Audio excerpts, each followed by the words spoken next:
Opportunity. It's why we are here today. We're here because we believe that if we can provide more opportunities for people with disability to participate in sport and physical activity, then the world would be a better place. It just would. But let me ask you, how much do we really know about the environments and places that create opportunity? Today I'd like to talk about three things. I'd like to talk about the environments that create opportunity. I'd like to talk about the places where opportunity happens.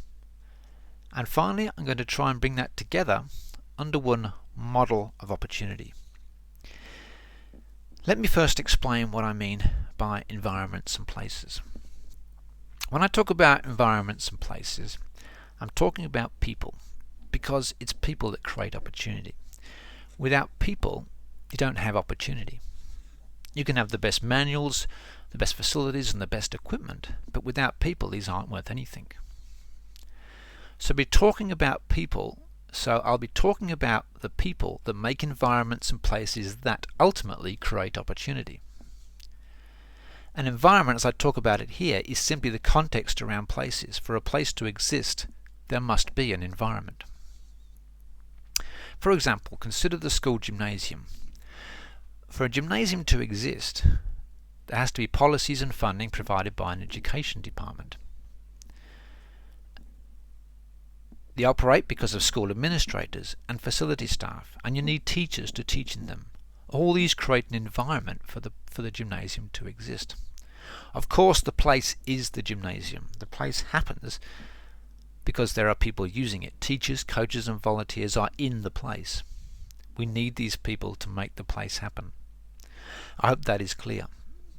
Moving on. Let's look at the environments that create opportunity for people with disability. Here we're going to consider three types of people that create environments that are ripe for opportunity. The first is a connector. These are the people that Malcolm Gladwell in his book The Tipping Point described as essential in the creation of any form of social epidemic. But that is what we want to create. We want to create an environment that has input from different previously disconnected people. We need someone to bring these people together to create a mini social epidemic around the inclusion of people with disabilities into sport. I have seen time and time again when people come together, be they administrators, volunteers, teachers, sports officers, support workers, when the right people come together, then opportunities can be created. But we need somebody to be the glue to make this happen. Someone needs to be the connector of these communities. As Gladwell says, the success of any kind of social epidemic is heavily dependent on the involvement of people with a particular and rare set of social gifts. One such person is my friend Jill Street. I did an interview with Jill recently for this presentation. Jill lives in the Queensland town of Rockhampton on the North Queensland coast. Rockhampton is a town of around 80,000 people. It's a university town, but is known as the beef capital of Queensland. It's a remarkable town for connectors around this niche of sport and disability. Let me read you a couple of quotes from my interview with Jill. I was in the disability field since 1983. I met most of the people through work. It was an incredible time. Because we were all mates, we talked socially too. People were very passionate about their jobs, and they cared about the kids. And this one. A lot of people had the same values. One of the powerful catalysts for us was driving all those miles in the car. When you have all that time to talk, you do talk shop quite a lot. We also had good leaders at the time. You could talk to them. It was a whole team effort with the right people at the right time. Clearly, a criteria to be a connector is that they know a lot of people. Jill knows a lot of people. She brings them together. When these social gifts work together in a small niche such as sport and disability, it can be extremely powerful. Let me also introduce you to another connector, Kathy Tessier. I've known Kathy for about 16 years. She's an incredible connector.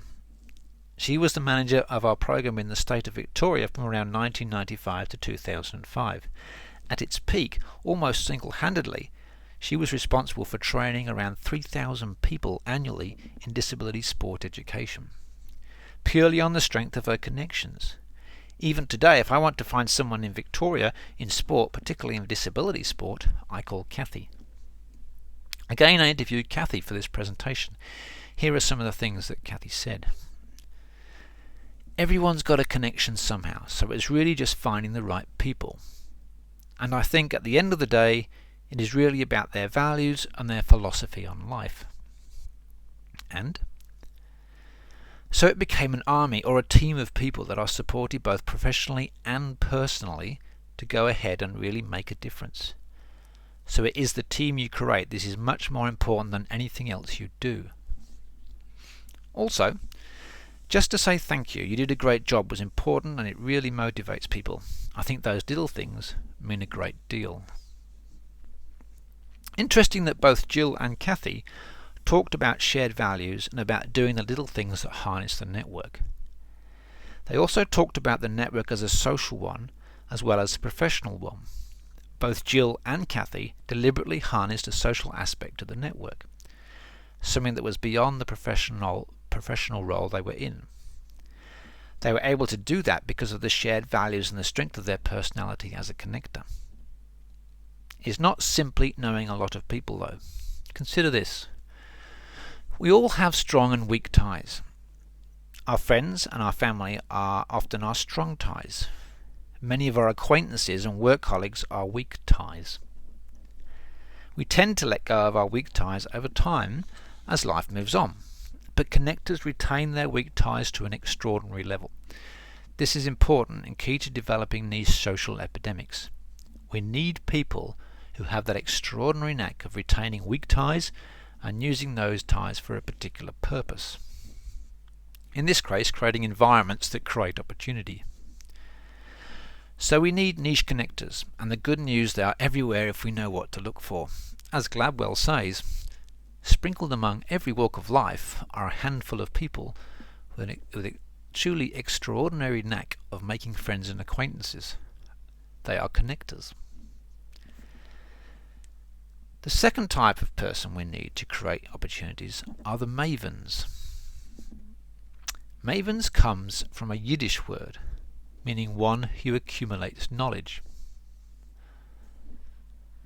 These are the people that connectors often rely on for new information. While connectors spread information, mavens have an insatiable desire to find information.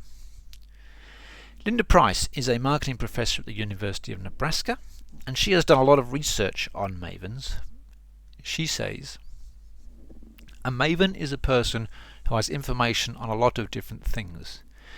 This person likes to initiate discussions and respond to requests. Now, similar to a connector, if you can find a maven in the sport and disability niche, a niche maven, then you're onto a good thing. I'm willing to bet there are a lot of mavens in this room today and listening to this presentation. In fact, I know a very good maven, and his name is my colleague Ken Black. It'd be fair to say that Ken, who has around 30 years experience in the niche of sport and disability, would have read thousands of articles, books, manuals, guidelines, and had millions of conversations around inclusion of people with disability into sport and physical activity. He would have visited around 30 different countries in the world and worked in many, many different environments. I think it is reasonable to say that Ken is one of the best mavens in the niche of sport, physical activity and disability in the world, without a doubt. But being a maven is not just down to his vast experience and how much he subsequently knows. It's also to do with his personality. Ken likes to tell people what he knows about a lot of things. Mavens like Ken have the knowledge and the social skills to start word-of-mouth epidemics. He does not tell people to show off or to improve his social status or ego. He tells people because he has a genuine desire to help and to find a solution. Again, as Gladwell says, the fact that mavens want to help for no other reason than because they like to help turns out to be an awfully effective way of getting someone's attention. Ken definitely gets people's attention. Another maven is my and Ken's friend Richard Nicholson. Now, in the interview I conducted with Richard for this presentation, Richard talks about his involvement with the Sportsability program, a program originally set up by Ken in Australia but managed and developed by Richard. Richard has spent thousands of hours developing Sportsability, a program aimed at providing sports for young people with high support needs. I've had a disability with a mobility impairment since age 4, but I've always been active as a child and into a lot of different sports. My main sport was gymnastics while growing up, and I finally found my way to disability-specific sport at age 23, where I started in powerlifting and eventually moved on to athletics. I've been lucky enough to represent Australia at the last 4 Paralympic Games and had a little bit of success there as an elite athlete. And I've also been employed at the Australian Sports Commission in the Disability Sport Unit for about the last 10 years and done a lot of work in this area at a sport development level. Part of my role at the Australian Sports Commission has been managing the Sportsability program, and that was a program that we started rolling out in 2005, specifically targeting people with higher support needs and young people. And initially it was a school-based program, but it's since, over the last sort of 7 years, has expanded into a much broader community-based program as well. I guess in the setup and development of that program, we went through a lot of trial and error in some ways, where we developed a number of resources, including some activity cards. After we developed the activity cards, we saw there was a good need to develop an instructional DVD to support the video cards. So the entire package was, I guess, self-supportive if there wasn't available hands-on training to go along with the Sportability program. And we started rolling this out to schools in mid-2005. There was a training program that supported the program, but where that wasn't available, we also had the instructional DVD to support it. The cards took a little bit of work to develop and design, and we were very lucky to work with some very knowledgeable people when we were putting those together. The second phase of Sportsability was targeting Indigenous communities, and I guess we particularly looked at including some traditional Indigenous games in those cards. For that process, I put together a small reference group of Indigenous people from around the country, and we literally tested the games out and see which ones were going to work and weren't going to work, and which ones were easily adaptable for people with different disability. That process took a little longer than expected. We also constructed a new instructional DVD for the Indigenous games as well, and then started putting that through various communities throughout Australia.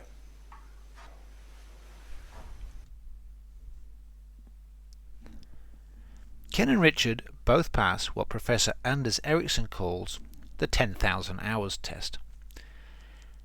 Ericsson has studied high achievers in life, people like Michael Jordan, David Beckham, Steve Jobs and the Beatles. They all have something in common with Ken and Richard.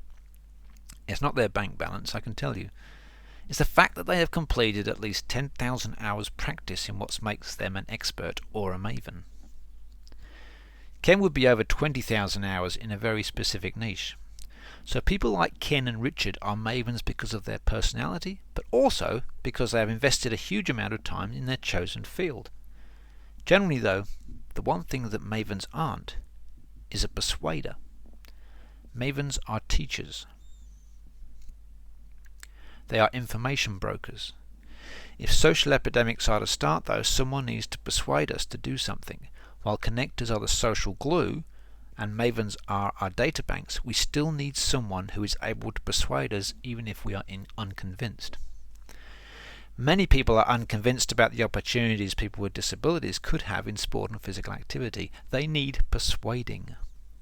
The person to do that is our third person for inclusive environments, the salesman.